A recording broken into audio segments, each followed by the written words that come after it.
வாங்க இன்றைக்கி கத்திரிக்காய் சாம்பார் எப்படி வைக்கிறத பார்க்கலாம். பருப்பு நல்லா ஒரு 3 டைம் கழுவி எடுத்துக்கணும். பருப்பு மைசூர் பருப்பு 2 போட்டுருக்கேன் நான்.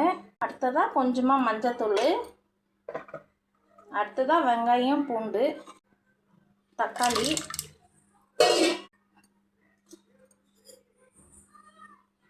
கொஞ்சமாக வெந்தயம், சீரகம் 2 போட்டுக்கணும். அடுத்தது பெருங்காயம் தூள், நல்லெண்ணெய் கொஞ்சம். குக்கரில் 3-4 விசில் விட்டுக்கோங்க. பருப்பு 4 விசில் விட்டேன். நல்லா இப்படி மத்தப்பல் வச்சு மசிச்சு எடுத்துக்கோங்க. நல்லா வெந்துட்டு இருக்குது. அடுத்ததாக கொஞ்சமாக எண்ணெய் போட்டுக்கோங்க. தாளிப்புக்கு கடுகு கொஞ்சம்.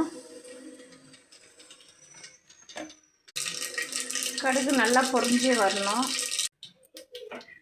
அடுத்ததாக நம்ம வெங்காயம் பூண்டெல்லாம் கடையிலுக்கு போட்டு இருக்குங்க. பருப்புக்கு கொஞ்சமாக வெங்காயம், பூண்டு, காஞ்ச மிளகாய். அடுத்ததாக கொத்தமல்லி, கறிவேப்பிலை.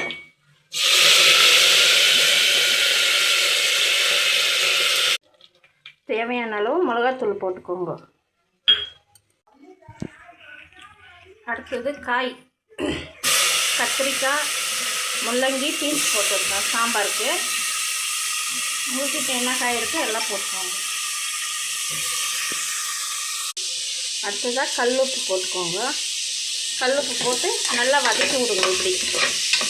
அப்புறமா கடைஞ்சி வச்ச பருப்பு இதில் ஊற்றிடுங்க. ஊற்றிட்டு ஒரு 3 விசில் விட்டால் சாம்பார் ரெடி.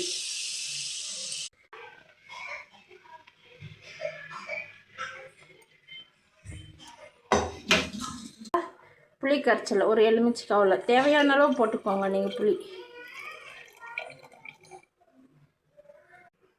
3 விசில் விட்டுடுங்க. கொஞ்சம் சாம்பார் ரெடி.